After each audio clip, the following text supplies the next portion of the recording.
Hello, boys and girls, ladies and gentlemen, and pumpkin connoisseurs. Bill here with B&S Giant Pumpkins. I hope you can hear me. The cicadas are rather loud. We have our 17-year hatch going on, and they're flying everywhere. Just looking at the woods, I mean, it's like a cloud over them. But anyways, we're not here to talk about cicadas.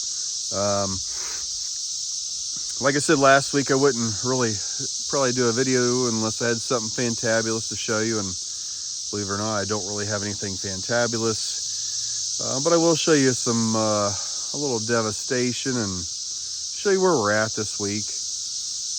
We're about a week behind, really. I mean, we got pumpkins to pollinate, but plant-wise, we're a week behind. And the weather's helped out. It's helped out a lot. And I made some bonehead mistakes shortly after I finished the video last week. And we'll take a look at that bonehead mistake. It was a rookie mistake for sure. Should have known better, but I tried it and it didn't work. So stand by one and we'll take a look at our 1886 because that's the one I made the mistake on. Well, it's a little windy and we just had a nice little downpour. Had a couple good rains over the past 24 to 36 hours. The wind has been manageable, not too hateful. Plant growth, obviously you can see it a little bit on the right. I'll meander around here a little bit and we'll look at the mistake I made. After the video, that day it was in the 70s, if you remember me telling you that. And I thought, well, I'm gonna go out there because my mane was cobra heading up a little bit. I'm just gonna do a little adjusting and didn't really think about it a whole lot until I barely applied pressure. That's her mane right there. She's gone. Snapped her. It sounded like if you take a stalk of celery and break it and you get that crunch sound. That's what happened. So this plant last Sunday was over, well, it was 4 foot ahead. So it was over these drip lines and I was getting ready to apply drip lines and, well, I broke her. So in lieu of trying to nurse her along and do whatever, I went ahead and just cut her off. I mean, it's put me behind on this plant. Hopefully she can be aggressive. This little secondary coming out is my new mane. Last week, I don't know if you remember, but it was just like an inch long. So we've got 3 foot of growth. That's good. But yeah, it was very disheartening. You have no idea how disheartening it was, or maybe you do. But yeah, 60 degrees, don't try to adjust your vine. I mean, I literally just barely touched down on it and she snapped on me. So this is 1886, which would have been ready to pollinate this week. And now she's not.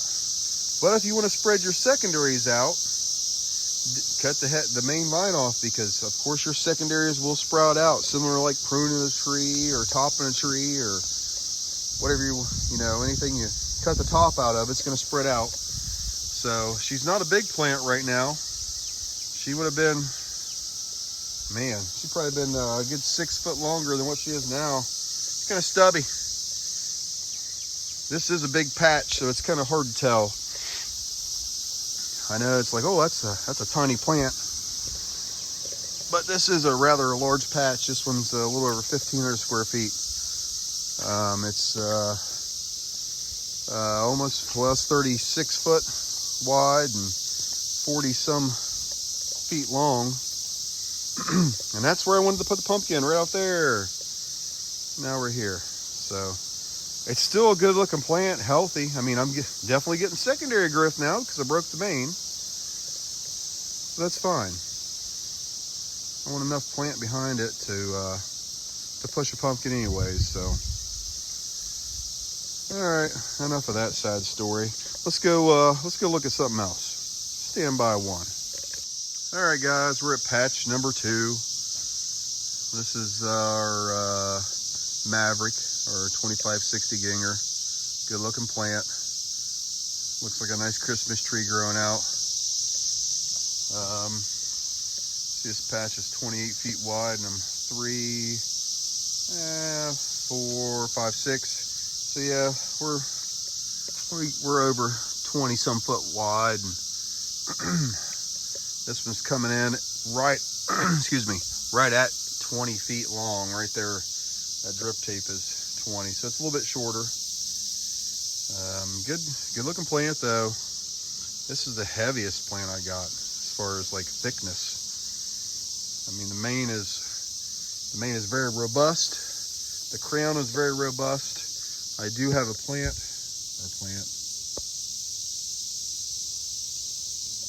That baby's gonna pop in the morning, right there. So it's just not far enough out. That puts it. There's 2.5 foot beyond it, so it's too close. Let's see, 1, 2, 3, 4, 5, 6, and see there's small secondaries, 7, 8, 9.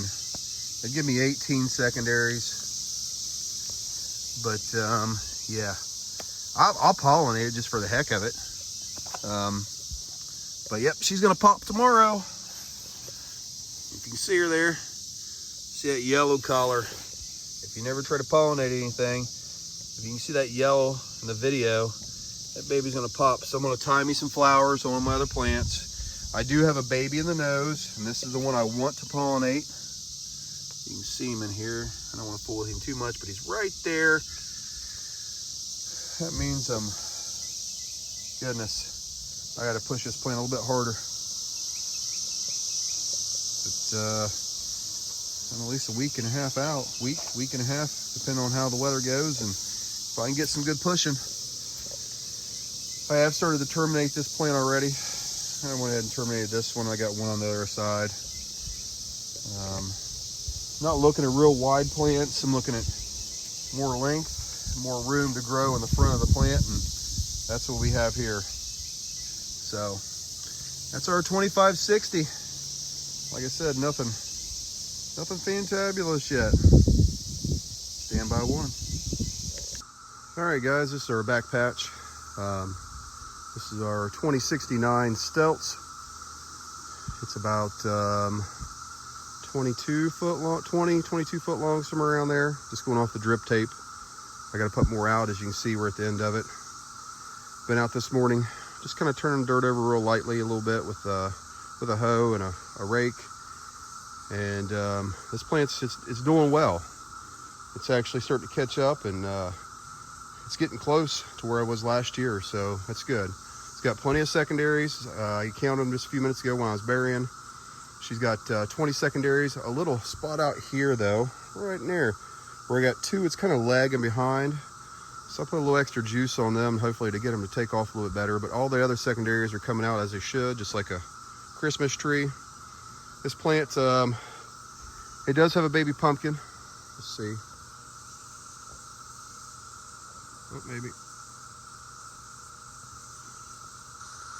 Looks like it's going to be ready to pollinate. Maybe tomorrow morning. It's not yellow enough on the tip for me, so probably 2 days. It's not 100% positioned right where I want it, and it's just a little bit closer. There's one right here in the tip. It's going to take another week and a half though, at least, or a week before it comes out and is ready to pollinate. So I think I'll go ahead and pollinate that one and just keep an eye on it and wait for this one in the tip. Then go ahead and cut that one off. But it's a good looking plant. Like I said, it's, let's see, this patch is, what is it? Can't remember. I think about 28 foot wide. So the plant's, you see, I already started terminating down here, and I did on the other side. So the plant's about 28 foot wide, and like I said, 22 foot long. Good looking plant. Had a lot of rain, and obviously we're not watering. Maybe a little foliar or something here and there. But flies today are huge. Tons of flies everywhere. So I will be getting some contact spray out this evening after the rain is done again. Been working through the rain today. But yeah, it's a good looking plant. I'm happy with it. I did have to put more shade cloth up on this one. There's one runner going right down the main, and of course the back of the plant already had it on it. I was getting a little scorched there last week. There's a few leaves that got burnt. So we went ahead and put it up and to prevent that for now. Anyways, a lot of big flowers in there. Haven't seen any major bugs, ones I'm super concerned about, but these flies are kind of bugging me. So I don't want to have any problems with them.